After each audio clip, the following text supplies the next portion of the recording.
Savannah, can you just tell us how has this season gone for you so far? Yeah, it's been really good actually. I think from week to week you see the team progress forward and find new ways to improve, and I think that's going to be extremely important throughout the whole season, but especially with a new group, a new coach coming in and kind of starting all over this year. It's been really impressive and exciting to be a part of, especially getting results while improving is really good, and it's just going to be extremely important for us to continue that throughout the duration of the year. And we've heard about how important development is from your side of ball. How do you think you've developed this year, especially compared to last year playing a different position? Yeah, I think being a little bit deeper this year with this team has fitted and suited me really well. Being able to get on the ball more, switch the point of attack, connect our back line to our attackers has been actually really fun for me. Kenza and I have played really well together as kind of double pivots in there at times, and just being able to connect with our back line and Kaylin and break down other teams' pressure, whatever they throw at us, has been really fun. And so just kind of owning that role, understanding both sides of the ball as a six, and then being able to add myself into the position of my creativity, my vision, it's been fun to continue to improve on that. And speaking about Kenza, what has she brought to this team compared to past years? Yeah, Kenza's a footballer. She understands spacing. She's really sharp on the ball technically. She likes to go forward and attack, but at the same time is responsible in getting back and defending. And it's just been fun to be able to know that I'll always have that option. If Kaylin gives me the ball and I need to get out of pressure, I can give her the ball and trust her on the ball, but vice versa, being able to be there when she's under pressure. And I think our relationship as double pivots in there has been really good for us and key in breaking down other teams' defenses. And when you're on a stretch like this of playing really good soccer, how do you maintain like such high level while dealing with the outside pressure of maybe continuing on in this good form? Yeah, I think it's finding little ways to improve week to week. Even off the back of wins, there's always things that we can improve on, and I think Jonas has made it very clear from the start of we want to continue to improve as a team, as individuals, but then overall team performance week to week. And so finding those little ways to continue to improve those nuances, whether it's attacking or defending week to week, is really important. And it's just going to continue on because teams are going to try to shut us down, find new ways to pressure us or whatever it may be. But if we continue to improve and focus on us and find ways to continue to break down the other team in different ways, we'll just continue to hopefully get wins. My turn? Nice. Yes. Okay, so you guys are on a 5-game unbeaten streak. The Courage is on a 4-game unbeaten streak. What does a consistent string of results help you in gaining that confidence? And how does that help? Because both you and them are coming into this game with that. Yeah, obviously when you're winning, you're more confident. It's easier to go into games focused on yourself, focused on what you need to do, and not really focused on the other team, while at the same time having respect for the other team. But I think we're in a position to continue to improve on us, and if we put out our best performance, then I think we are capable of beating any team in this league.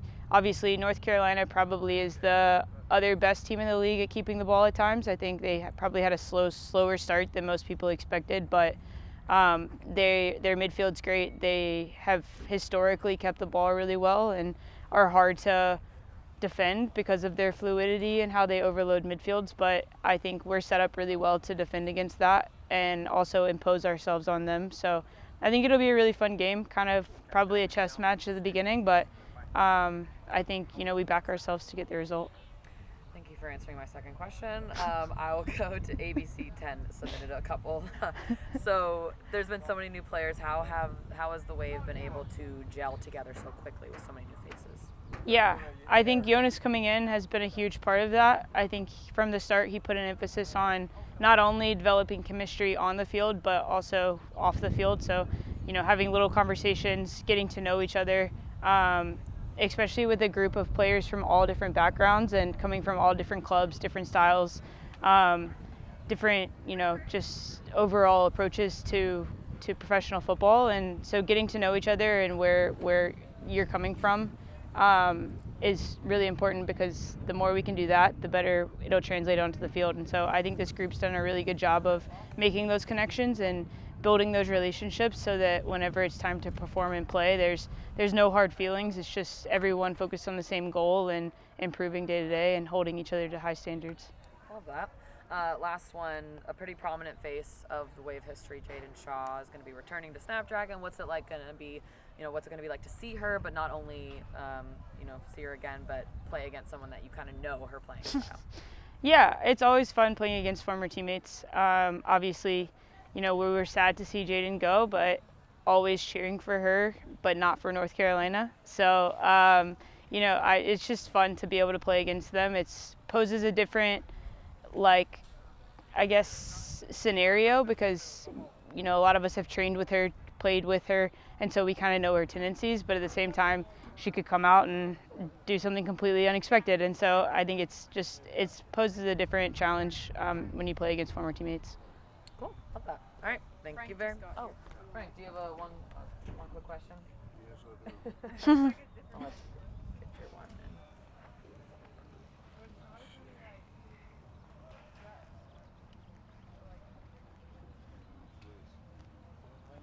This is more of a rapid move. Like I know I was saying before, the second session will be more like.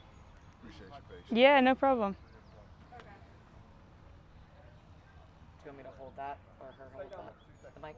Do you mind? I'll hold it. Yeah, thank you. You don't have to hold it. You got it? Yeah. Okay. So talk to me real quick just about, your fiance is active duty, and just talk to me about like this military weekend and what this means to you, knowing what somebody like that goes through day to day. Yeah, I think it's really cool that we're able to have a military appreciation night, be able to uplift those in the military and put a spotlight on them. I think, if you join the military, you're joining a very long, dedicated history of people that have dedicated their lives to serving this country. And, as a Wave player, we're surrounded by military bases here in San Diego. And so being able to just recognize them and be able to thank them for their service is really important. And if I don't know, will he be there this weekend? And if not, where will he be? Yeah, he will not be. He's stationed not close to here, so he won't be able to attend this weekend, but he's actually coming out in a couple of weeks, and so that'll be fun to be able to get to see him. And I'm curious, how did he propose? He proposed on the beach at sunset. I was playing in LA at the time, so I lived by the beach, and so after he had, I guess, had it planned for weeks, months, I don't know, a group of my really good friends was able to come and surprise me.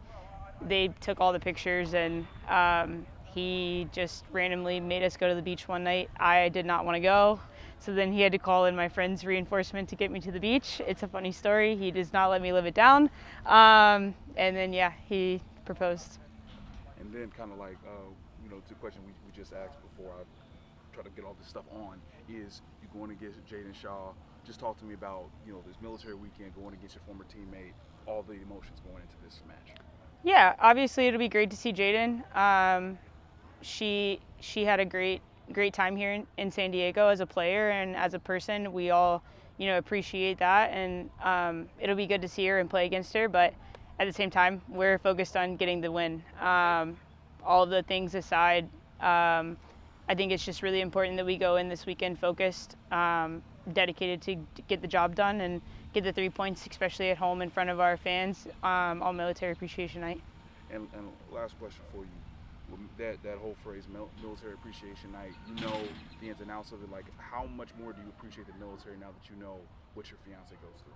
Yeah, I think it's both the people in the military and their spouses and families. I think it's a hard career, obviously, depending on, no matter where you are serving this country. I think it's a dedication and a sacrifice, and your families and your loved ones also go through that. So it's not only appreciating those that are in the military, but also their loved ones, and being able to support them and do whatever we can to uplift them and is really important.